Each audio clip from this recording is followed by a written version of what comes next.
देखिए, इस देश में फ्रॉड सेकुलर्स तरह तरह का नैरेटिव बनाते हैं और वही फ्रॉड सेकुलर हिंदू मुसलमान करते हैं। उन्हीं फ्रॉड सेकुलर्स को लगता है कि भारतीय जनता पार्टी दिन रात ही करती है। फ्रॉड सेकुलर मैं क्यों कह रहा हूँ? आप बड़े अच्छे जब शब्द सुनते हैं, right to food, right to liberty, right to citizenship, right to choice, किसका अधिकार रहेगा भाई? मैं तय करूंगा ना मैं क्या खाऊं क्या नहीं, कहां से खाऊं। यही लोग बोलते थे ना, ये कितने बड़े फ्रॉड हैं, हद है बेशर्मी की।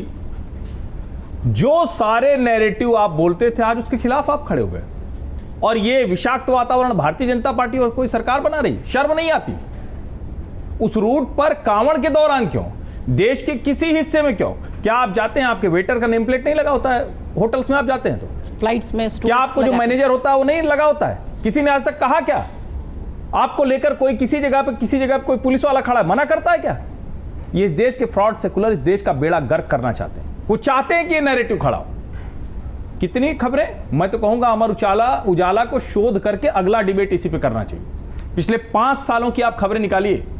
मेरठ मुख्यालय वाला अखबार है ये, पश्चिमी उत्तर प्रदेश और उत्तराखंड की आवाज कही जाती है अमर उजाला।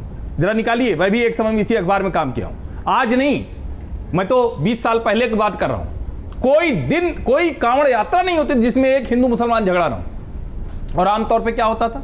चले गए, लग गया, कहीं किसी की मुर्गी दब गई, किसी का नाम कुछ और था, बाद में पहचान पता चली तो उसने कहा कि अरे ये तो मुसलमान था। लव जिहाद भी क्या होता है? दो लोग प्रेम करें, आपस में रहें, कौन मना करता है? मना करके कौन क्या कर लेगा? इस देश का कानून उसको देता है चाहे जो। लेकिन जब वो पहचान छिपा के हिंदू हो गया, बाद में मुसलमान हो गया, लड़की को भी बुरके में डाल दिया, मुसलमान बना दिया, दिक्कत है ना। और मैं व्रत तप नियम से चल रहा हूं। Who are you? आप हैं कौन कि हमें कहेंगे नहीं मुसलमान के होटल का खाना खाओ? नहीं खाऊंगा। कौन तय करेगा? किसी के घर में, और मैं तो शुद्ध शाकाहारी हूं, मुझे इससे दिक्कत नहीं कि मेरी टेबल पर कोई मांसाहारी बैठा है। लेकिन कोई कहे ना ना भैया इसी प्लेट में हम मांस डालेंगे, धुल के दे दे रहे, चलो तुम कांवड़ यात्रा जा रहे हो, जाओ। कितना कठिन व्रत है। आप गंगा जल लेकर अपने शिव जी को चढ़ाने जाते हैं, नंगे पांव जाते हैं। आज भी उत्तराखंड सरकार का नियम, वो शर्तें निकाली हैं, डीजे न बजाएं, कांवड़ इतना ऊंचा ना हो, ये न करे, सब चीज किया गया है। ये नियम बहुत पहले से लागू है।